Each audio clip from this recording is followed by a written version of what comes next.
E aí, tudo bem? Uma das grandes lições dos caminhos meditativos é falar para nós sobre a purificação dos nossos desejos, da nossa volição, do nosso conatus, vontade de viver, por assim dizer, da nossa vontade, segundo Schopenhauer. Os yogis vão dizer, de certa maneira, que os desejos são prejudiciais, que o desejo é razão de sofrimento. A gente já discutiu isso em 2 outros vídeos, e eu acho que faltava a gente costurar isso com as falas de um mestre contemporâneo de quem eu gosto muito e cuja escrita é muito afiada, tem inúmeras camadas, e que eu acho que vai ajudar a gente a ter uma outra perspectiva, pelo menos um pouco mais de frescor na forma de avaliar as ideias acerca de desejo, do querer.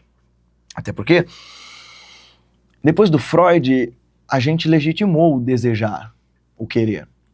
O que é uma coisa boa, por um lado, admitir para que lado nossas vontades nos guiam. É bom entender como é que a superfície da mente, aquilo que ele chama de ego e superego, lida com os instintos do id, ou em formas junguianas, como é que o seu ego se concilia com sua sombra e tal. Mas do ponto de vista yogi, esses sanskaras tumultuados, esses desejos tumultuados, essas ansiedades tumultuadas que dividem a mente, é a razão fundamental do nosso sofrimento. Bom, mas ou então os psicólogos estão errados ou os mestres iluminados estão errados. E aí nesse canal você vai dizer, então é fácil de resolver essa briga. Você acha que os mestres estão certos e os psicólogos estão errados? Não. Eu acho que eles estão falando de coisas distintas sob pontos de vista diferentes. Legitimar o seu desejo na medida em que você o conhece é necessário para uma certa medida e para um certo estágio da sua consciência. O que um mestre quer não é só viver bem, uma vida sossegada, tranquila, plena. Ele quer uma vida que tenha significado e, sobretudo, que ajude ao maior número de seres. Mas vamos entender um texto do Idrissjar, ou vamos ler e tentar entender um texto do Idrissjar, para ver como essa coisa do querer nos atravessa hoje. Ainda mais porque nós estamos nessa época de comentar coisas como, por exemplo, essa influenciadora aqui, né, que foi lá na CPI para falar das bets. Eu nem acompanhei nada, isso não é sobre política, mas achei legal a discussão sobre a liberdade de influenciar alguém a destruir a própria vida quando a pessoa não tem autogerenciamento, autogovernança. Achei legal a discussão de tentar trazer consciência para pessoas que nem sequer as possuem, como é o caso da própria influenciadora. Se você gosta dela, veja, isso não é um juízo de valor, é um fato. As poucas coisas que eu vi ela respondendo por conta de uma chamada de um jornalista que eu acompanho, eu falei, nossa gente, mas que coisa louca, né? A gente escolheu seguir desvairadamente uma pessoa por nada. O que ela tem para oferecer de novo, de transformador, de real, de potente, de nutritivo para as pessoas? Nada. Ela e quase todos esses influenciadores. O que ela vende? Um modo de vida com desejos cada vez mais latentes, cada vez mais desvairados, cada vez mais descontrolados. E aí esse desejo do coração, que a gente falou no outro vídeo, essa força do querer que me impele rumo à minha individuação, minha iluminação, meu bem-estar, minha cura psíquica, por exemplo, ela fica apagada, ela fica enfraquecida, esmaecida diante de toda essa proliferação de quereres superficiais advindos dessa loucura, dessa esquizofrenia coletiva, desse delírio coletivo que a gente está vivendo nesse pós-pandemia, pós-internet e tudo mais. Vamos dar uma olhada no texto de Idrissjar para ver como isso reflete para os mestres e para as tradições verdadeiramente espirituais.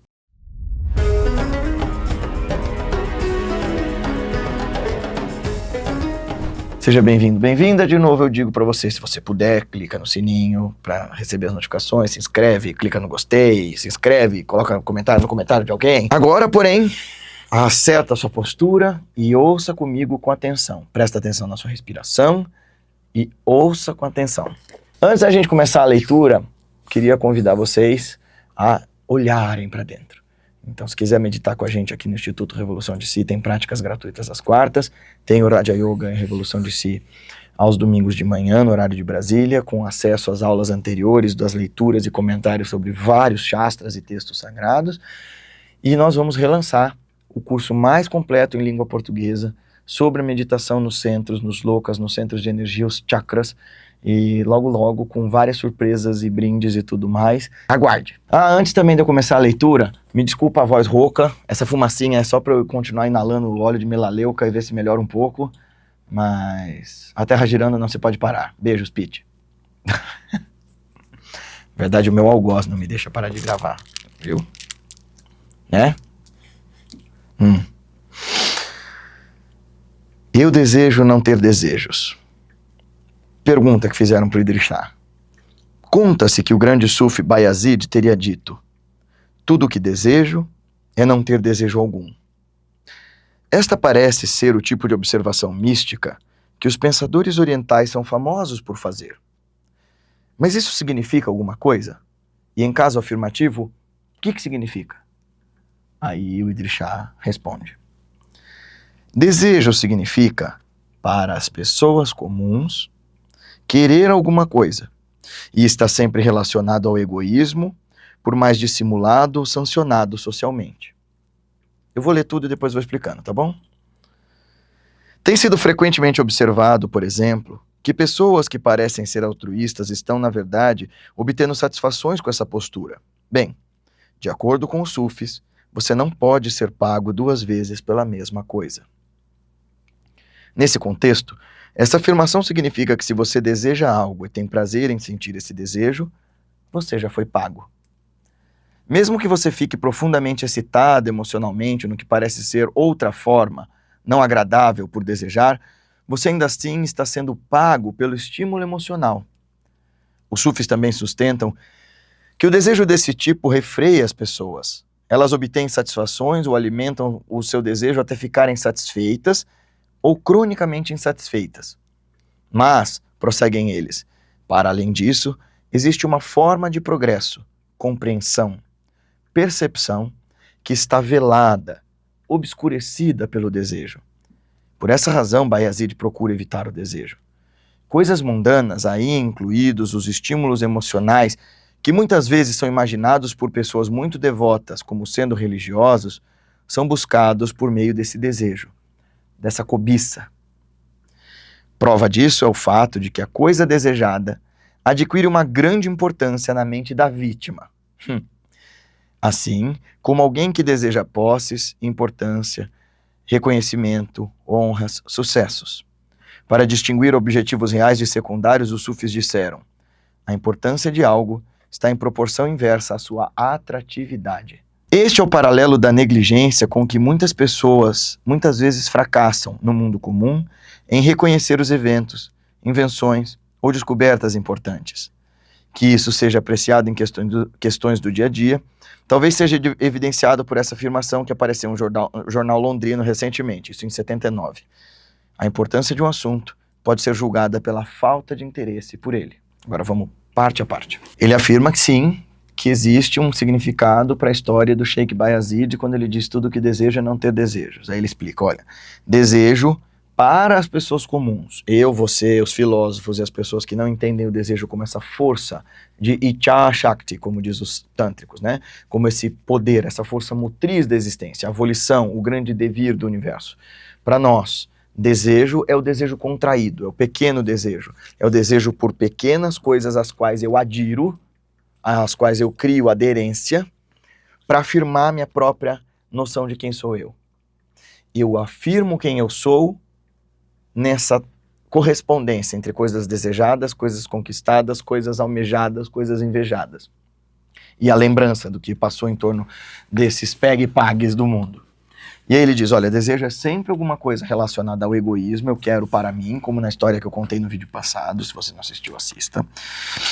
Por mais dissimulado ou sancionado socialmente. Quer dizer, tem desejos que são super, né, bem vistos.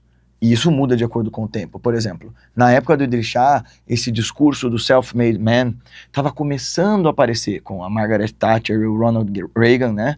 Mas essa ideia de individualismo crasso, de não colaboração, de não solidariedade, não era o lugar comum.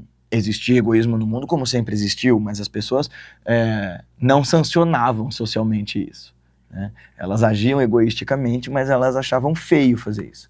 Hoje, agir de uma forma altruísta que é o problema. Não existe, por exemplo, toda a história... Assim, se isso não é uma questão psicanalítica, gente, eu não sei mais o que é. Não existe toda essa história com o padre Júlio Lancelotti que inventaram, e eu posso dizer que inventaram, coisas escabrosas sobre ele, porque o cara tem um posicionamento político que não é aquele do status quo, e aí a galera odeia o fato dele ajudar os pobres. Assim, mas se isso não é uma questão, sabe, sombria das pessoas que precisam lidar com os seus próprios problemas, com as suas próprias insuficiências, eu não sei exatamente o que é.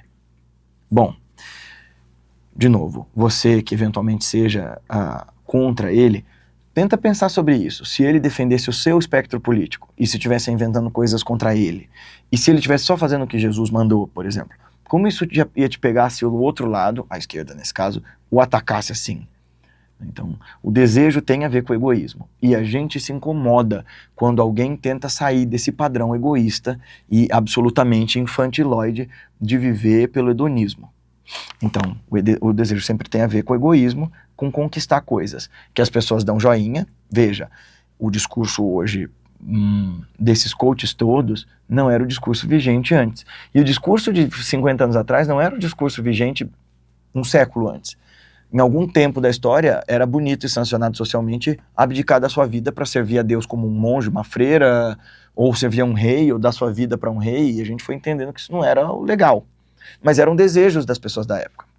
Então ele diz o seguinte: por mais que alguns desejos sejam muito bem quistos socialmente, a gente entende que eles estão lidando com o egoísmo. Aí ele fala de uma coisa sancionada socialmente nos tempos dele, e que hoje a gente tem clareza. Ele diz, olha, muitas pessoas que parecem ser altruístas estão, de fato, obtendo satisfações com essa postura. O Freud falava disso, que era uma recompensa secundária. E a gente já falou aqui no canal que não tem nenhum problema que a pessoa queira fazer o bem para se sentir bem ou se sentir boa, porque o resultado, no final das contas, é muito bom, e ela, com o tempo, vai criando aberturas, se permitir, se tiver disponível, para entender que o outro é uma extensão dela. Bom, os sufis vão dizer que ficar nessa loucura de desejar à direita ou à esquerda de alguma coisa, desejar os ideais de algum caminho, desejar posses, fama, sucesso, etc., refreia a gente. Que todas essas formas de desejo atrapalham a nossa percepção da realidade. Por quê? Porque ele diz que, de acordo com os sufis, você não pode ser pago duas vezes pela mesma coisa. Ou seja, tudo é uma questão de troca com o universo. Tudo. Todas as coisas, inclusive as leis da física, né? Toda ação responde com uma reação de igual proporção e energia, as leis de entropia e de inércia, todas essas coisas têm uma correspondência, uma troca, não vou entrar muito na seara daquilo que eu não domino, mas, por favor, comentaristas de exatas. E as coisas tendem ao equilíbrio. Então, ele diz assim, você não pode ser pago duas vezes pela mesma coisa. Portanto, se você deseja algo e tem prazer em sentir desejo, você já foi pago. Então, as pessoas estão desesperadas por se sentirem estimuladas. Por quê? Porque a noção de quem elas são, a afirmação desse ego frágil, que é baseado nessa mente feita de movimento, feita de estímulo, ela nem suporta existir sem estímulo, e por isso a meditação é tão difícil e insuportável para quem acha bonito ser hiperativo, por exemplo. Essa mente está se pagando, está recebendo o que busca nesse querer cada vez mais. É desse lugar que vem o pêndulo do Schopenhauer, né? A angústia do querer e o tédio do ter. A angústia do querer e o tédio do ter. Né? Então você fica sempre lá. Quero coisas, quando conquisto me entedio, até o desejo me encher de novo, eu quero novas coisas. Esse é o pagamento de uma pessoa rasteira.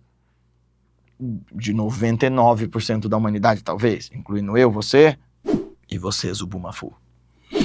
Então, mesmo que você fique profundamente excitado emocionalmente, no que parece ser uma outra forma, não agradável por desejar, você ainda está sendo pago pelo estímulo emocional. Ou seja, mesmo que o desejar de algo ou alguém, né, posses, dinheiro, títulos, pessoas, mesmo que isso seja de uma angústia inacreditável, o querer isso, e você fique entretido com essa paixão, e aí paixão no sentido etimológico mesmo, né? Paixão como sofrimento, essa ausência, essa dor, mesmo que isso seja extremamente doloroso, enquanto você estiver fixado no desejo, enquanto houver essa fixação, essa obsessão com o desejo, você já está sendo pago. Toda a sua energia, portanto, está sendo gasta em desejar e receber o estímulo emocional por desejar.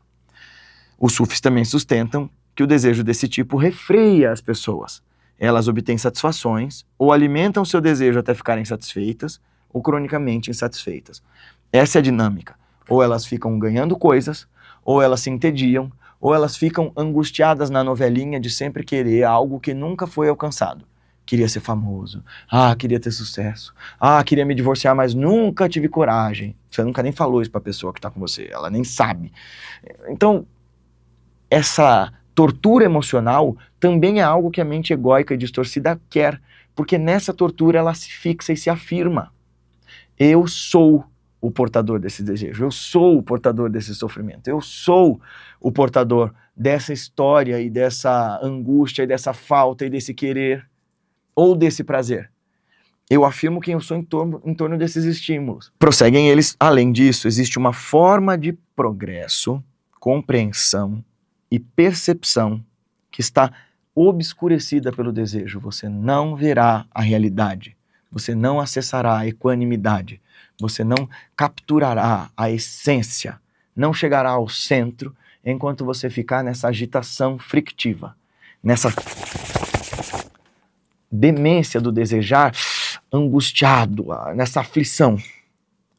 Coisas mundanas, olha aí incluído estímulos emocionais que muitas vezes são imaginados por pessoas muito devotas como sendo religiosos. Olha, coisas mundanas, aí incluindo os fenômenos espirituais, os siricuticos astrais, as ideias e intuições que você alimenta e conta para todo mundo e vai em congresso, e quanto mais gente conta as experiências iguais às suas, mais você se sente assegurado dessa ideia de que, nossa, se um monte de gente concorda comigo, tem que ser verdade. Você se supõe muito espiritualizado porque um monte de gente aplaude quão piedoso, quão sensível, quão médium, sei lá, quão paranormal é você. Mas isso ele chama de coisas mundanas.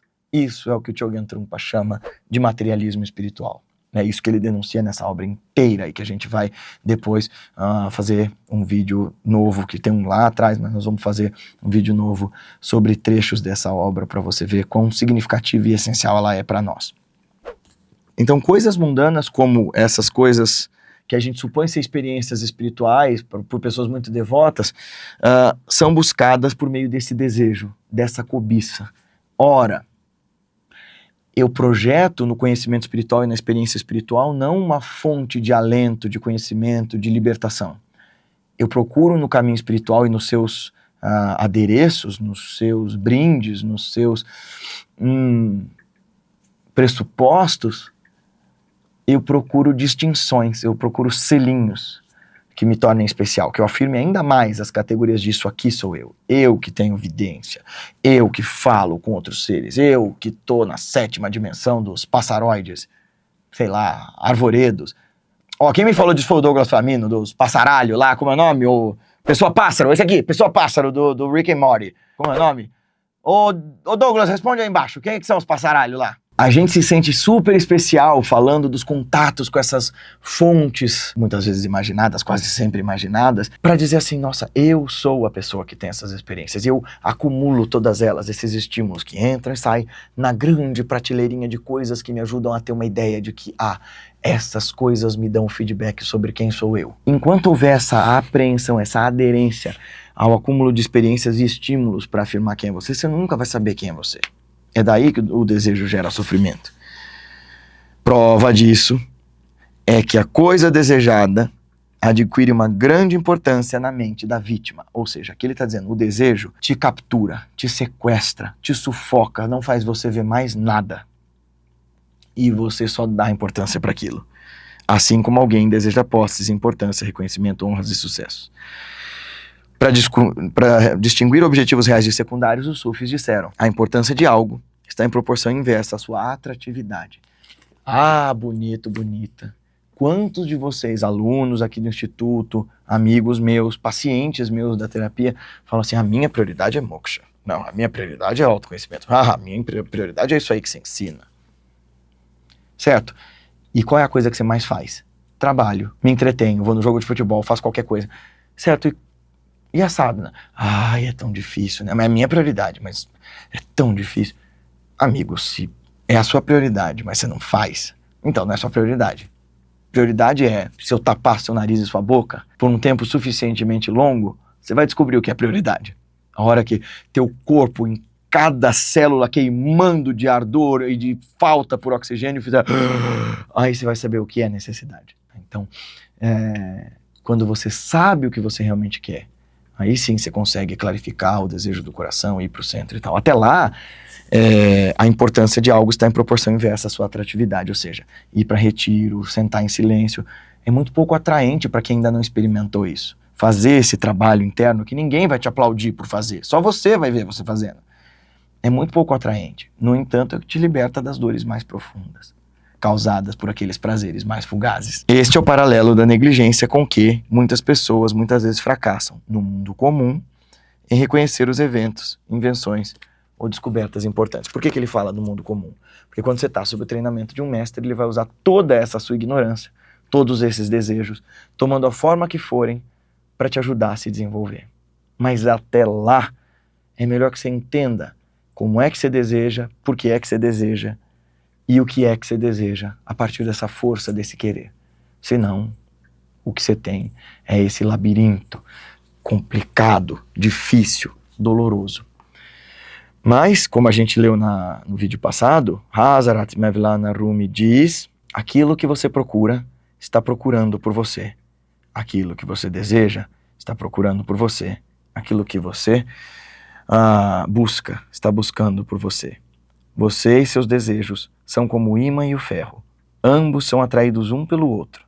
Nada neste universo acontece por acaso. Cada alma é chamada exatamente por aquilo que mais anseia. Om.